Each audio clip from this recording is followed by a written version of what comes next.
হরে কৃষ্ণ হরিনাম সংকীর্তন ইউটিউব চ্যানেলের পক্ষ থেকে আপনাদের সকলকে আবারও সুস্বাগতম। আপনারা কেমন আছেন? আশা করি গুরু গোবিন্দর কৃপায় আপনারা অত্যন্ত ভালোই আছেন। তো আপনারা খুব সুন্দরভাবে জ্যৈষ্ঠ মাসের শুক্লাপক্ষের পবিত্র রোপণী একাদশী ব্রত খুব সুন্দরভাবে পালন করেছেন। বহু ভক্তরা কমেন্টস করেছেন, ভীষণ আনন্দিত আমরা। এই জন্য আপনারা আরও ভক্তদের এইভাবে এই একাদশীগুলোকে পালন করবার জন্য আপনারা উৎসাহিত করুন। এই মাসেই আবার আছে কিন্তু রাধা অষ্টমী ব্রত। 31শে অগস্ট রবিবার দিন রাধা অষ্টমী ব্রত আছে। সকলে আপনারা রাধা অষ্টমী ব্রত পালন করবেন। তো রাধা অষ্টমী ব্রতের মধ্যাহ্ন পর্যন্ত আপনারা কিন্তু উপবাস থাকবেন। তো আমরা রাধা অষ্টমীর ভিডিও খুব শীঘ্রই পোস্ট করব, আপনারা সম্পূর্ণ দেখে নেবেন রাধা অষ্টমী ব্রতের মাহাত্ম্য কথা, ঠিক আছে? তো আজকের ভিডিওর আমাদের আলোচ্য বিষয় হচ্ছে, খুব সামনেই চলে আসলো আবার অন্নদা একাদশী ব্রতের উপবাস। পূর্বে আপনারা জ্যৈষ্ঠ মাসের শুক্লাপক্ষে পবিত্র রোপণী একাদশী ব্রত পালন করেছেন। ওটা ছিল হচ্ছে ভবিষ্যতের পুরাণে উল্লেখ। আর এই অন্নদা একাদশী ব্রত হচ্ছে ব্রহ্মবৈবর্ত পুরাণে কিন্তু উল্লেখ আছে। তো এই একাদশী ব্রত কবে পালন করা হবে? 2025 খ্রিস্টাব্দের অন্নদা একাদশী ব্রত 10ই ঋষিকেশ 3ই ভাদ্র 19শে অগস্ট মঙ্গলবার দিন ভারতবর্ষের সমস্ত জেলায়, ভারতবর্ষের প্রতিটা স্টেটে এবং বাংলাদেশের প্রতিটা জেলায় কিন্তু একই দিনে ব্রত পালন করা হবে। অর্থাৎ 19শে অগস্ট মঙ্গলবার দিন এই অন্নদা একাদশী ব্রত পালন করা হবে। তো এই একাদশী ব্রত কিভাবে আপনারা পালন করবেন এই নিয়ে আমরা বহুবার ভিডিও দিয়েছি। প্রতিটা ভিডিওতেই আমরা বলে থাকি, তথাপি আবারও সংক্ষেপে বলছি, আপনারা মন দিয়ে শ্রবণ করুন। এই অন্নদা একাদশী ব্রত পালন করতে গেলে, কবে বললাম একাদশী? 19শে অগস্ট মঙ্গলবার দিন। অর্থাৎ আপনারা যারা আমিষ দ্রব্য গ্রহণ করেন, শুধুমাত্র কিন্তু তাদের উদ্দেশ্যেই বলছি। যারা প্রসাদ ভুজি তাদের আর কি বলার আছে, তাদের তো কিছুই বলার নেই।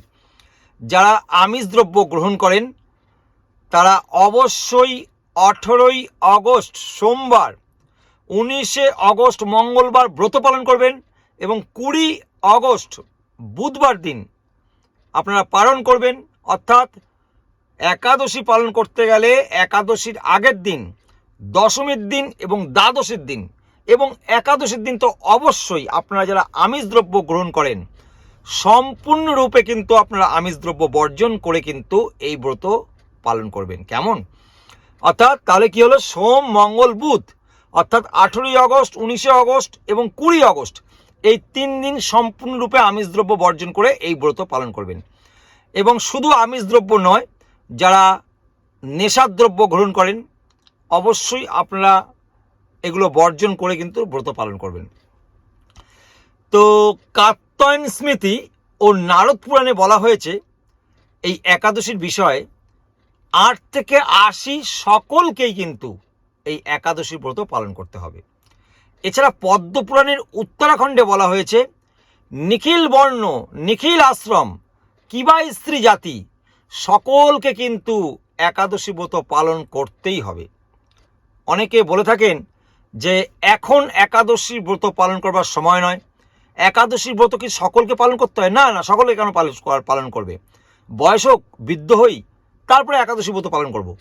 এখন তুই একাদশী ব্রত পালন করছিস, তোর স্বামীর আয়ু লোপ পেয়ে যাবে, স্বামীর আয়ু কমে যাবে। একাদশী ব্রত এখন পালন করিস না। বাচ্চা ছেলেগুলোকে একাদশী ব্রত পালন করার কথা বলা হয়েছে কোন শাস্ত্রে লেখা আছে? তা আপনারা বুঝতে পারলেন কোন শাস্ত্রে লেখা আছে?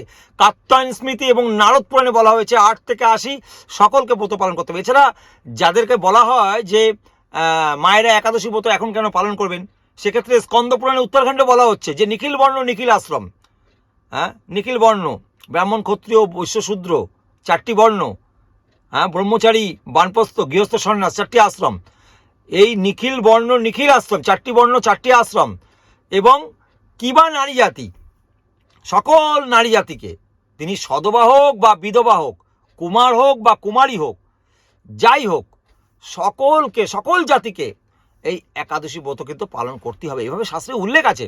সেই জন্য আপনারা সকলে একাদশী ব্রত পালন করবেন এবং অন্যকে একাদশী ব্রত পালন করবার জন্য উৎসাহিত করবেন।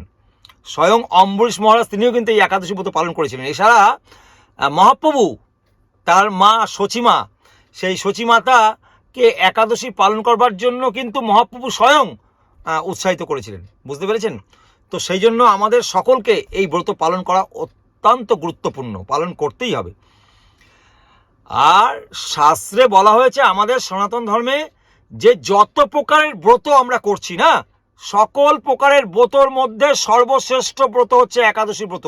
এ বিষয়ে কোনো আর সন্দেহ হওয়ার কথা নয়, বুঝতে পেরেছেন? তো সেই জন্য সকলকেই ব্রত পালন করতে হবে।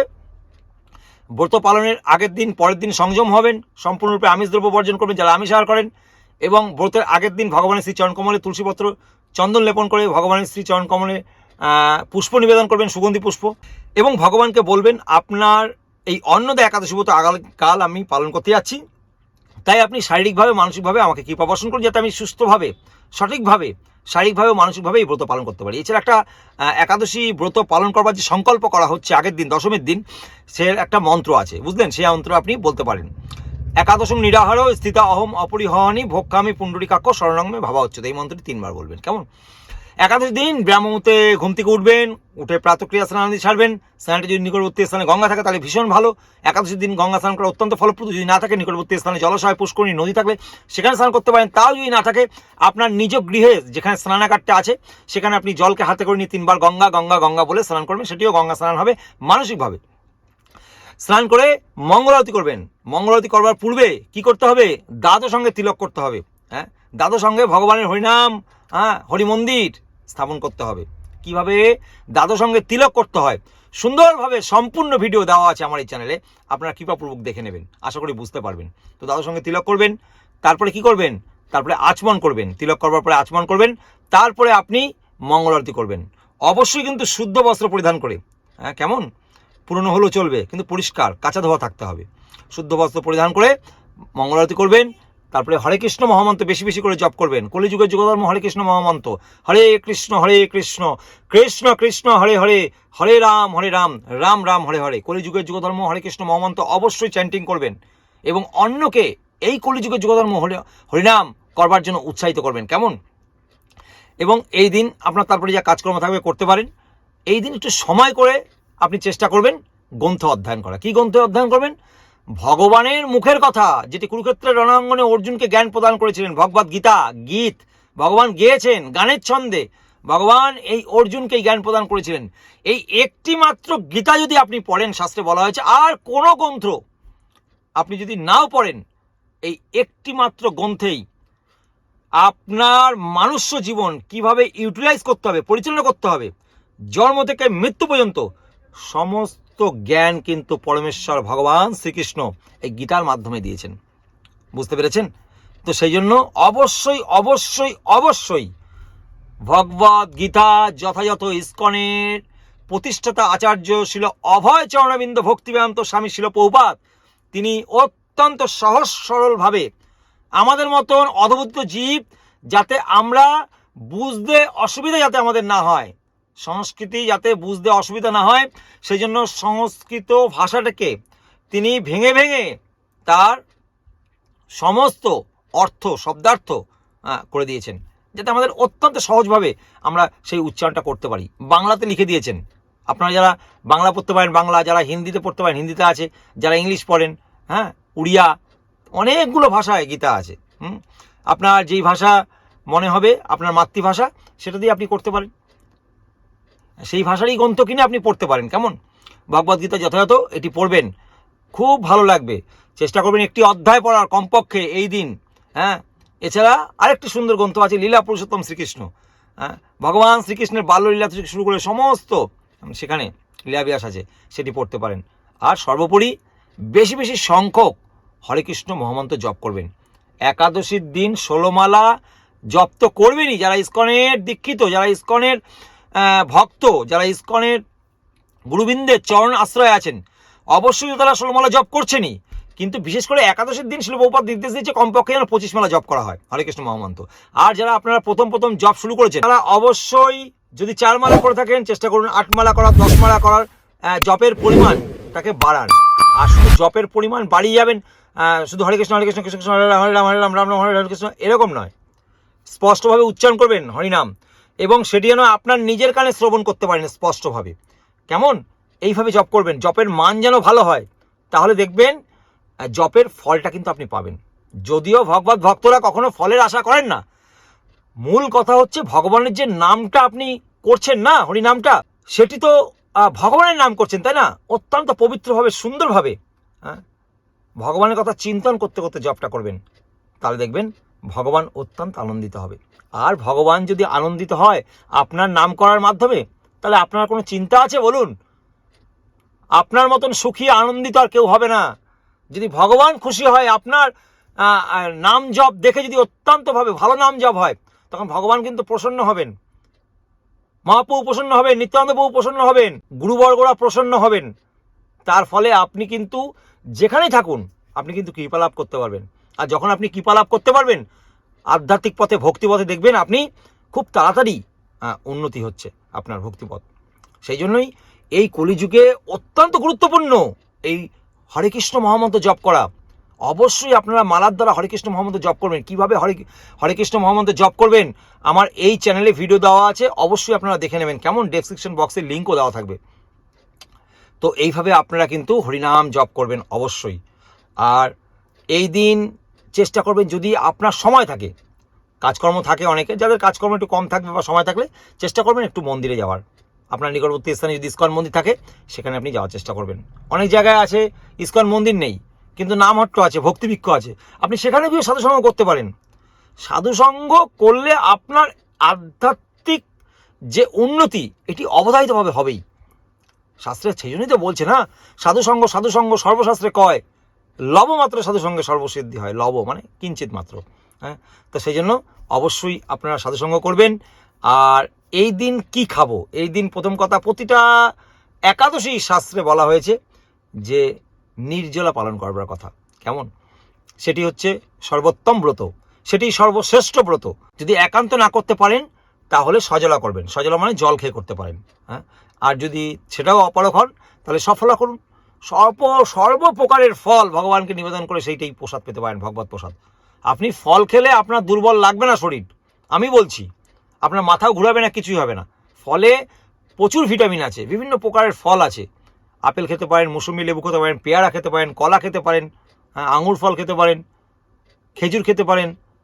এগুলো ভোগ লাগিয়ে আপনি প্রসাদ পান। কাঠবাদাম, কাজু বাদাম, এগুলো সব খেতে পারেন। কেমন? আর যদি এই সফলতাও না পারেন, তখন কাঠবাদাম খাবেন, কাজু বাদাম, পেস্তা, বিভিন্ন খেজুর, আপনি একটা আলু দিয়ে, একটা কুমড়ো দিয়ে আপনি কাঁচকলা দিয়ে রসা করতে পারেন, ওটাও আপনি ভোগ নিবেদন করে প্রসাদ পেতে পারেন। সাবুর পোলাও খেতে পারেন, সাবুর ভুনো খেতে পারেন, সাবুর খিচুড়ি, এগুলো বিভিন্ন রকমের আইটেম করা যায়। তবে অবশ্যই পাঁচফোড়ন ইউজ করা যাবে না, আর সরষের তেল বা রিফাইন তেল ইউজ করা যাবে না। অবশ্যই বিশুদ্ধ ঘি হতে হবে, বাদাম তেল হতে হবে বিশুদ্ধ, অথবা বিশুদ্ধ সানফ্লাওয়ার হতে হবে। কেমন? এই দিয়ে রন্ধন করে আপনারা ভোগ নিবেদন করে পান। আর সাবুটা চেষ্টা করবেন সঠিক সাবু নেওয়ার, বিশুদ্ধ সাবু নেওয়ার। অত্যাধিক পরিমাণে ভেজাল হয়ে গেছে বাজারে, বুঝলেন? তো এইভাবে আপনারা একবার, দুবার, তিনবার, যারা পারবেন না নির্জলা সজলা সফলা, অবশ্যই 1, 2 বার, 3 বার আপনি আহার করেও একাদশী ব্রত পালন করতে পারেন। রাত্রিটুকু সবাই মিলে একটা হরিবাসর করতে পারেন। আপনার কোনো প্রভু বা কোনো মাতাজি, আপনাদের কোনো ভক্তের বাড়িতে সেটি আপনি হরিবাসর তৈরি করে রাত্রি জাগরণ করতে পারেন। একাদশীতে রাত্রি জাগরণ করলে সম্পূর্ণরূপে ফল পাওয়া যায়, বুঝতে পেরেছেন? রাত্রি জাগরণ করলেন, ব্রাহ্ম মুহূর্তে স্নান করলেন, মঙ্গল আরতি করলেন, হ্যাঁ, হরিনাম জপ করলেন, খুব ভালো লাগবে। এবং পালনের সময় সঠিক সময় আপনি পালন করলেন। ভিডিও লাস্টে কিন্তু পালনের সময় দেওয়া থাকবে, আপনার স্থান অনুযায়ী পালন কোথায় কখন করবেন সেটি দেওয়া থাকবে। অবশ্যই কৃপাপূর্বক কিন্তু দেখে নেবেন। আর একাদশী ব্রত পালন করলে তার পালন কিন্তু অবশ্যই করতে, নাহলে কিন্তু পূর্ণরূপে ফল পাওয়া যায় না। পালনের একটি মন্ত্র আছে, সেটি হচ্ছে অজ্ঞানতিমিরান্ধস্য ব্রতে নারায়ণ কেশব প্রসিদ্ধ সুমুখনাথ জ্ঞানদৃষ্টি প্রদভব। অবশ্যই আপনারা 20 অগস্ট বুধবার দিন আপনারা পঞ্চরবি সচেতনা কৃষ্ণ প্রসাদ গ্রহণ করে নির্ধারিত সময়ের মধ্যে পালন অবশ্যই করবেন। তো এইভাবে আপনারা ব্রত পালন করুন, আপনি অন্যকে পালন করবার জন্য উৎসাহিত করুন। এখন আমরা আসবো এই ভিডিওর মূল আকর্ষণ, যেটির জন্য আপনারা অপেক্ষা করছেন অনেকক্ষণ ধরে, এই অন্নদা একাদশীর বিশেষ মাহাত্ম্য কথা। আমি পূর্বেই বলেছি যে এই অন্নদা একাদশী ব্রতের মাহাত্ম্য কথা কিন্তু ব্রহ্মবৈবর্ত পুরাণে কিন্তু বর্ণিত আছে। আসুন আমরা শ্রবণ করি এই অন্নদা একাদশী ব্রতের মাহাত্ম্য কথা। হরে কৃষ্ণ।